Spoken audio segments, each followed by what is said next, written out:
اگر میری تقدیر آلریڈی لکھی گئی ہے، یعنی کیا ہونا ہے، میں کیا کرنے والا ہوں وہ آلریڈی لکھا گیا ہے، مجھے کیا ملنے والا ہے وہ لکھا گیا ہے، تو میرا رول کیا ہے؟ کیا میں ایک بس روبوٹ کی طرح ان چیزوں کو فالو کرنے والا ہوں جو آلریڈی کوڈڈ ہے ان کتابوں میں؟ اللہ سبحانہ تعالیٰ نے قرآن کے اندر واضح طور پر کھول کھول کر ہمیں بیان کر دیے کہ ہمیں اللہ سبحانہ تعالیٰ کیا آلریڈی عطا کر چکے ہیں، جس کے لیے ہمیں محنت کرنے کی ضرورت نہیں ہے۔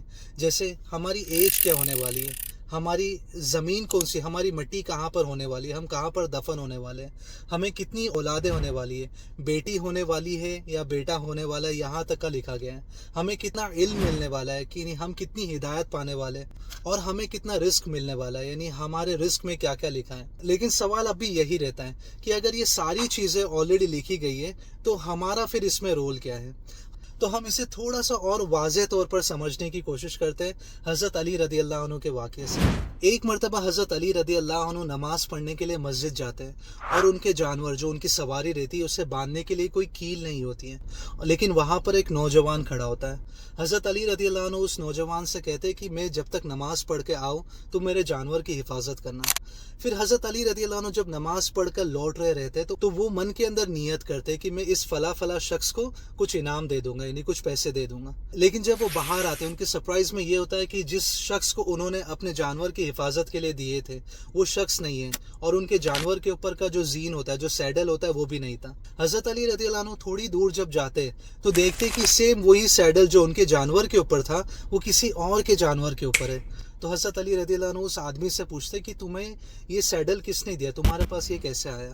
تو وہ آدمی کہتا ہے کہ جسٹ مجھے ابھی کسی فلاں فلاں شخص نے بیچ کر گیا ہے۔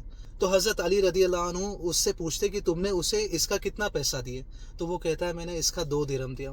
اور حضرت علی رضی اللہ عنہ کہتے ہیں کہ جب میں مسجد سے نکل رہا تھا میں نے ایگزیکٹلی اسے 2 درہم دینے کی نیت کیا تھا کہ جب میں نکلوں گا میں اسے 2 درہم انعام میں دوں گا، لیکن اگر وہ صبر کر لیا ہوتا تو اسے وہ پیسے مل جاتے، کیونکہ یہ اسی کا مال تھا۔ اگر وہ صبر کر لیا ہوتا، اچھا حلال طریقہ اپنایا ہوتا تو اسے اس کا مال ملنا ہی تھا۔ تو ایز اے ہول اگر ہم اس 2 واقعے کو اچھی طرح سمجھنے کی کوشش کریں تو ہمیں یہ پتہ چلتا ہے کہ اللہ سبحانہ تعالیٰ نے ہمارے رزق ہمیں دے دیے، ہماری تقدیر ہماری ڈیسائیڈڈ ہے، لیکن اسے کس طرح پانا ہے اس کی چوائسز اللہ نے ہمارے ذمہ کی ہے۔ اللہ تو ارحم الراحمین ہے، وہ کبھی کسی کے اوپر زبردستی نہیں کرتے۔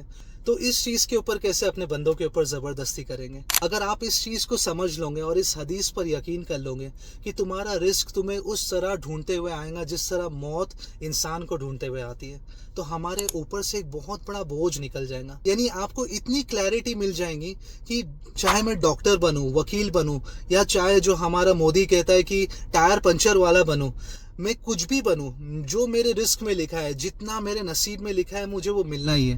لیکن آف کورس یہ ساری چیزیں، یہ ساری محنت کرنا اس کیٹیگری میں آتا ہے کہ ہم اللہ کے فضل کو تلاش کریں گے۔ یعنی ایسا نہیں ہے کہ میں گھر میں بیٹھے رہوں اور بس کہو کہ مجھے میرے نصیب کا مل جائے گا، کیونکہ اللہ سبحانہ تعالیٰ قرآن میں کہتا ہے کہ اللہ کے فضل کو زمین پر تلاش کرو۔ اور آپ لوگوں کے لیے ایک چھوٹا سا ہوم ورک ہے، میں چاہتا ہوں کہ آپ جو رزق ہوتا ہے اس کی ڈیفینیشن تلاش کرنا، یعنی اس کی ڈیفینیشن ڈھونڈنے کی کوشش کرنا۔ رزق صرف وہ نہیں ہے جو ہم کھاتے اور پیتے، رزق اس سے بھی کہیں زیادہ آگے۔ رزق اس ساری چیز کو کہتے ہیں جو اللہ ہمارے اوپر بھلائی اتارتا ہے۔ آپ کو پتہ چلے گا کہ ہم جس چیز کے لیے ذلیل ہوتے، ہم جس چیز کے لیے ڈپریسڈ ہوتے، جس چیز کے لیے غصہ ہوتے، وہ چیز ہمیں موت کی طرح ڈھونڈ رہی ہے۔ جب آپ کو پتہ چلے گا کہ تقدیر کیا ہے، آپ ایک بوجھ سے آزاد ہو جاؤ گے، کیونکہ آپ کو ان سوالوں کے جواب مل چکے ہوں گے کہ